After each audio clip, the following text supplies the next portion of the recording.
So today we're going to take a look at Dragonlance Shadow of the Dragon Queen miniatures by WizKids. And I'm really excited about this because I'm about to run the campaign starting in 2 weeks. So it's very exciting. What I'm going to be doing, by the way, is posting videos showing the setups that I make so you can see what they look like as compared to the campaign book and what I do in the table. And I'll also tell you some of my tips and what I'm doing to change the campaign or how I worked some of the details out, because I know that that can be very helpful. I always look forward to hearing somebody's experience so that I have a good sense going into it, like what to expect for pitfalls, what's going to come up. So, but in the meantime, let's take a look at these minis. And what I really want to say is one of the things that WizKids has been doing right from the get-go of their miniatures, going all the way back to Pathfinder, is making campaign-specific miniatures. I ran the entire Skull and Shackles adventure path, and it was so great to have the Skull and Shackle minis and have named NPCs and monsters that were specific to that campaign. And they have been doing that throughout, 5e D&D. So this is really, really a great set of miniatures, particularly if you're running that campaign. But like all the other miniatures they did for campaign-specific NPCs and monsters, you get repeated use in a variety of ways. You're limited only by your imagination. So let's take a closer look. Here we have the Calaman Forces Warband, which includes knights and soldiers in striking poses. Like, look at this guy, he's trying to sneak around. It's great. And her with her commanding gesture. Really like these minis.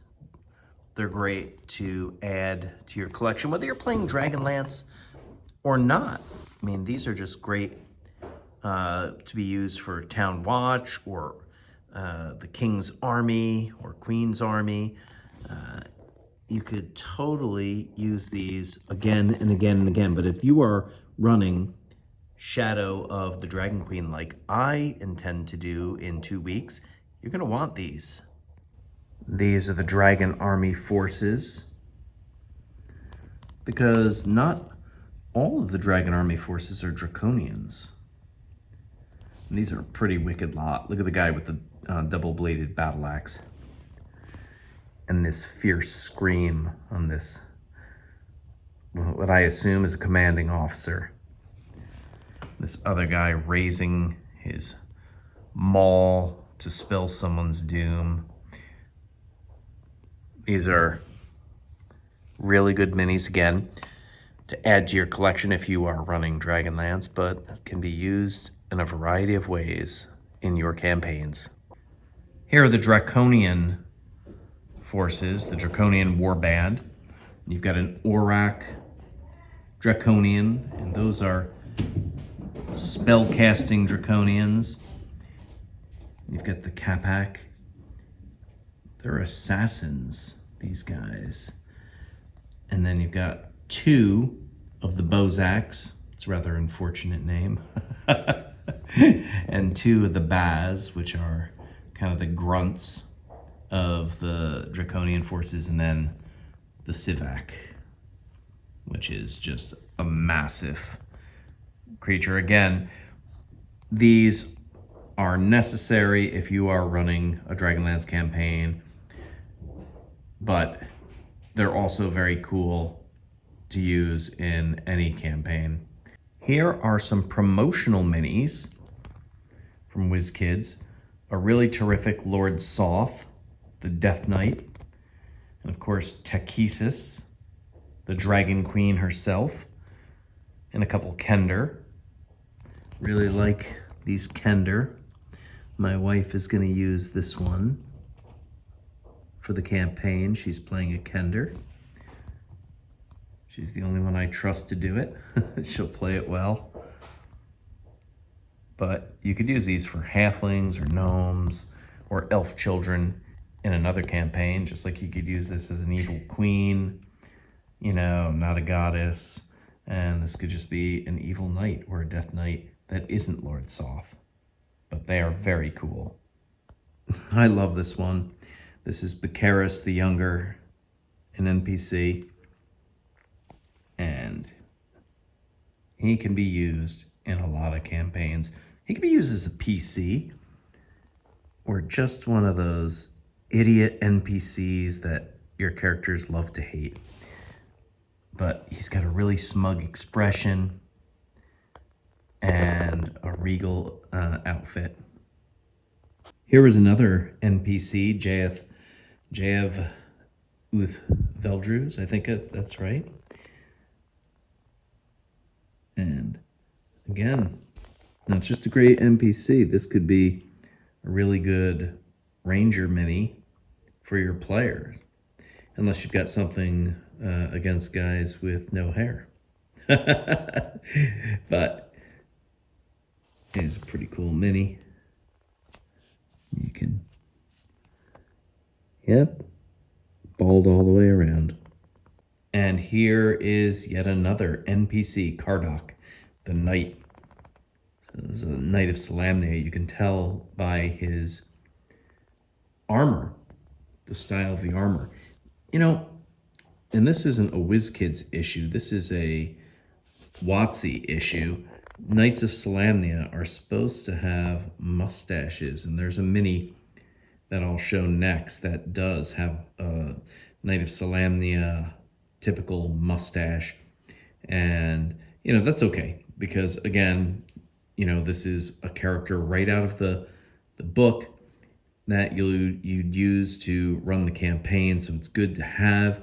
And you could use this mini, you know, again, as an NPC, as a player, paladin. You know, I think you get a lot of use, a repeat use here. Now, this is what a traditional, you know, Knight of Solamnia looks like with the mustaches. So, I don't know why they didn't give Kardok mustaches in the story. That's okay. And you can see he's got the traditional Knight of Solamnia helmet. And again, this is a good NPC or player character. I know you're getting tired of me saying that, but it's true. I just really like to point out that a lot of these characters have repeat use for a variety of reasons. Here is another NPC, a red-robed wizard of high sorcery, Demlin, I believe the name is. I forget, you know, any details about this NPC, but that's okay. I'm going to be diving into the book leading up to the campaign start and refresh myself, but this is, I mean, this could be used exactly for who it is in the campaign, but it could also be used as a cult member or a leader or evil sorcerer. Plenty of uses. So I've shown you a red-robed wizard of high sorcery. Now here is a black-robed wizard. And she is a shorty. She's, you know, she's probably like 4'10", you know, if you were making her life size. So fun to snuggle with, except for the fact that you couldn't trust her because black-robed wizards are, that's right, you guessed it, evil. Much more trustworthy is the white-robed wizard. Boy, she looks so comfy. Look at that collar and the robes. You know, she looks like she is ready to snuggle down and watch a Lifetime movie, network movie, something good. And she's waiting to get maybe a nice warm cup of tea, perhaps vanilla chai.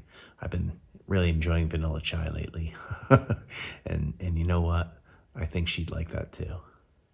But a great mini to be used. She could be a white robe wizard. She could be a wizard. She could be a sorcerer. She could be a warlock. She could be a cleric. Lots of repeated use out of this mini. This is a spoiler. It's a Kender vampire. But you could use this as a regular Kender or an elf child, right? Plenty of versatile uses. It could be a gnome as well in your campaign. I love versatility. Now, when you look at this mini, who doesn't think Robin, Batman's sidekick? I'm certain it was inspired by that. It's a Kender with their legendary weapon, the Hoopak, which is it's a staff sling with a spiky end for stabbing. That part may be a new addition to 5th edition. I just remembered it being a staff with a sling on it, but what a terrific mini. I'm a fan of Kender. This one is an Anslon human, but I'm pretty sure, if I remember right, that this is the mayor of Vogler, kind of the home base of operations for the beginning of Shadow of the Dragon Queen. I think this would be a really good pirate mini or commander of a rural village or a mercenary.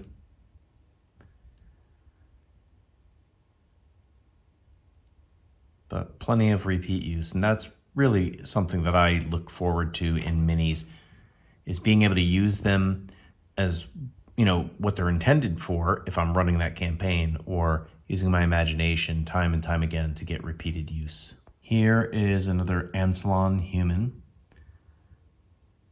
That's just telling you that they're from this world. It's not a special type of human. But this could be used as a ranger or a fighter or an arcane archer. I like the little short kind of a shoulder cape and the confident posture. And yet another Anslon human. This time you've got a bard or a minstrel. But I mean, if you're playing a bard and you need a bard mini, this one is pretty good. And it could be used even in a cold weather campaign, given that furry cloak. Perhaps Rime at the Frost Maiden. Or you could just, if you need a mini to depict a minstrel in a tavern, this one will come in handy. Got a dragon army soldier here with this cruel looking shield that could be a weapon in and of itself. Great armor and striking pose. Look at, he's ready for battle, and he's grimacing or perhaps grinning at his intended victim. Lots of use for this one. Could be a bandit, could be a mercenary, could be a town guard, or could be exactly what it's meant to be, a dragon army soldier. Here is a Bozak Draconian, very similar. In fact, it's probably the same sculpt from the Draconian warband, but you can never have too many Draconians if you are immersing your players in the War of the Lance for Shadow of the Dragon Queen, or a War of the Lance campaign, or after War of the Lance. Draconians are around, so you want to have more and more Draconians. Speaking of more Draconians, here's Captain Hask. So he's an Auric Draconian. And if you don't know, Draconians were made from, this is a spoiler. If you don't want a spoiler, just skip over like 10 seconds. Were formed through dark magic using the eggs of good dragons. So you can see that this type of Draconian was made from gold dragon eggs. It's pretty horrible. It's great, though, for story. Now, I mostly love this mini. It's a Qualinesti elf. Qualinesti elves are one of 3 types of elves in the world of Dragonlance. Now you say, Dan, you mostly love it, so what is it that you don't love? Well, it's just an unusual choice, I think, to have a battle axe, or is this some sort of halberd? I don't know. For an elf, I think long swords, short swords, and bows. But that being said, it's still a really cool mini. Look at the boots and the cloak and those big elf ears. Gotta love that. And she's got nice eyes. Oh, wait. I was wrong. There's 4 types of elves, right? There's the sea elves. So this is really great mini to have, even if you're not using it for Dragonlance, to have a sea elf mini. Love the bone spear. I love the bone spear and the shell on the shoulder. This is a really, really cool miniature. Here we have a Thorbarden dwarf. Thorbarden is the homeland of mountain dwarves. And this dwarf is clearly a miner. Look at the great detail on that pick. That's very cool, very dwarvish. Got a backpack, leather gloves. This is really good mini. This cutie is a gnome. Now, in older editions, and certainly how I imagine gnomes in Dragonlance, is that they have white hair. And the men have, white hair and beards. Now, I could paint this hair. I'm not going to. It's really a terrific mini. This would be a great artificer, a battlesmith, maybe. And a little leather apron, tool. She's puzzling over her invention. You can see her looking, scratching her chin. What a cool little mini. So this set offers a new wraith. I don't know if you can see the face. Look at the face there. The eyes look like they're glowing. I like the body is like somewhat translucent and kind of smoky. It looks pretty sinister. This is actually one of my favorite wraith minis that I've seen. I really like this one. Look at the kind of like shifting fluid limbs made of shadowy necromantic stuff. You like that? You like that little description? Shadowy necromantic stuff.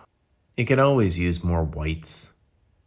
And this is a good white. It's consistent with the whites we've seen. Look at the detail on that armor. It's like sinister.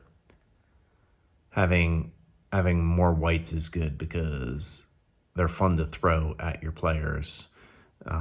Because even when they're higher level, enough of these will terrify them. And you can never have enough skeletons. Skeletons are always great to have. And this is a different one, than what we've seen before.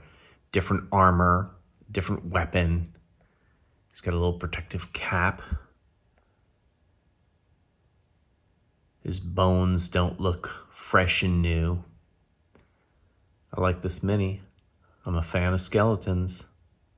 And speaking of skeletons, we have a skeletal knight here.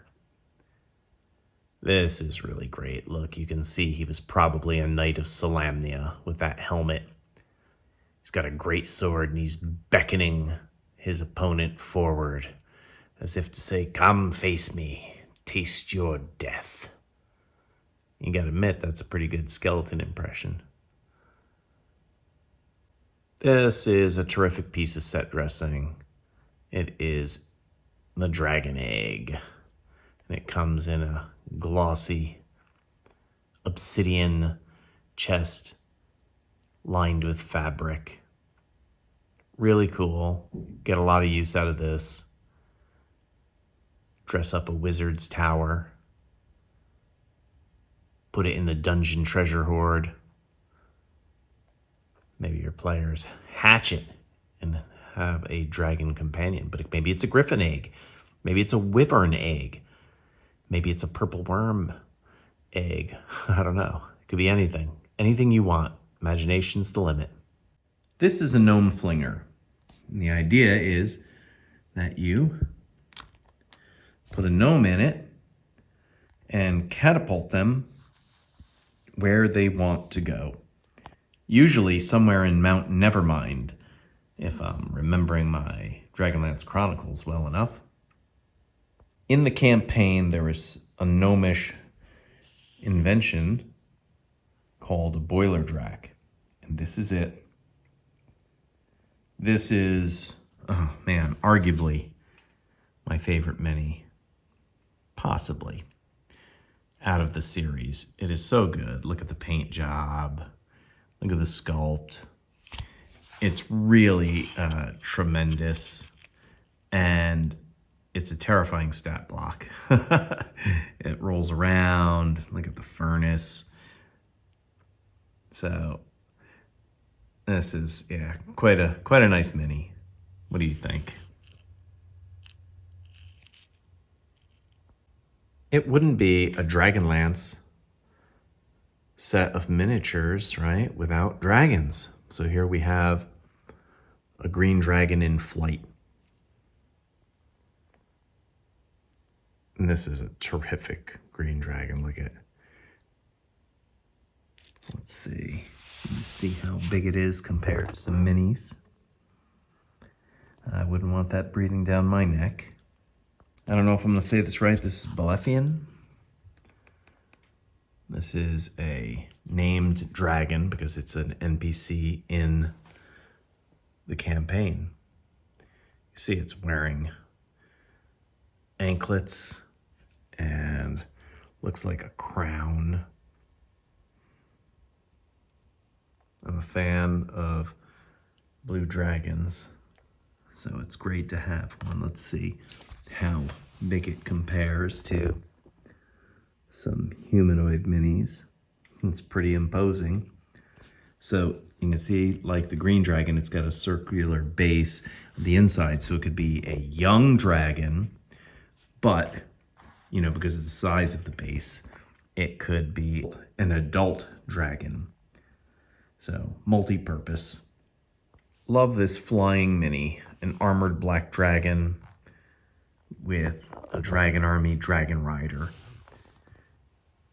And what's cool is you can switch out the saddle, so the dragon is riderless, and then you can attach the top of that mini onto a base, which I'll show you in a second, so it could jump off and fight separately.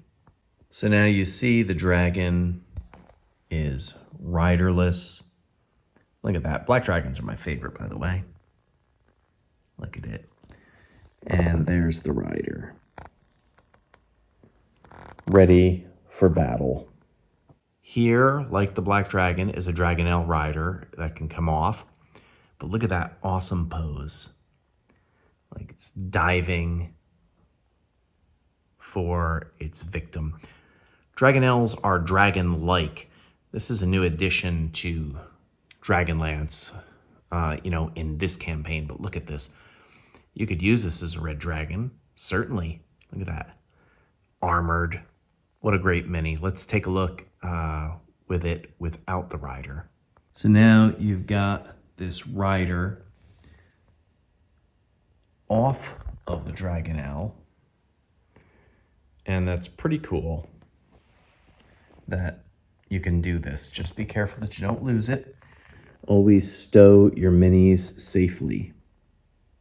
Kinsaldi Fire Eyes is an NPC, and you can see riding a red dragon. Interestingly enough, this figure is not as large as the Dragonel that you see behind it, but it's still an incredible mini.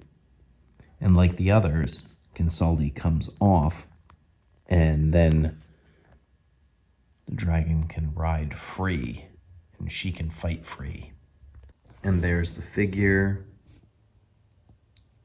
Look at the fierce expression in the fiery eye, off of the red dragon mount. Looks really good, doesn't it? I've saved the best for last. Lord Soth on a death dragon.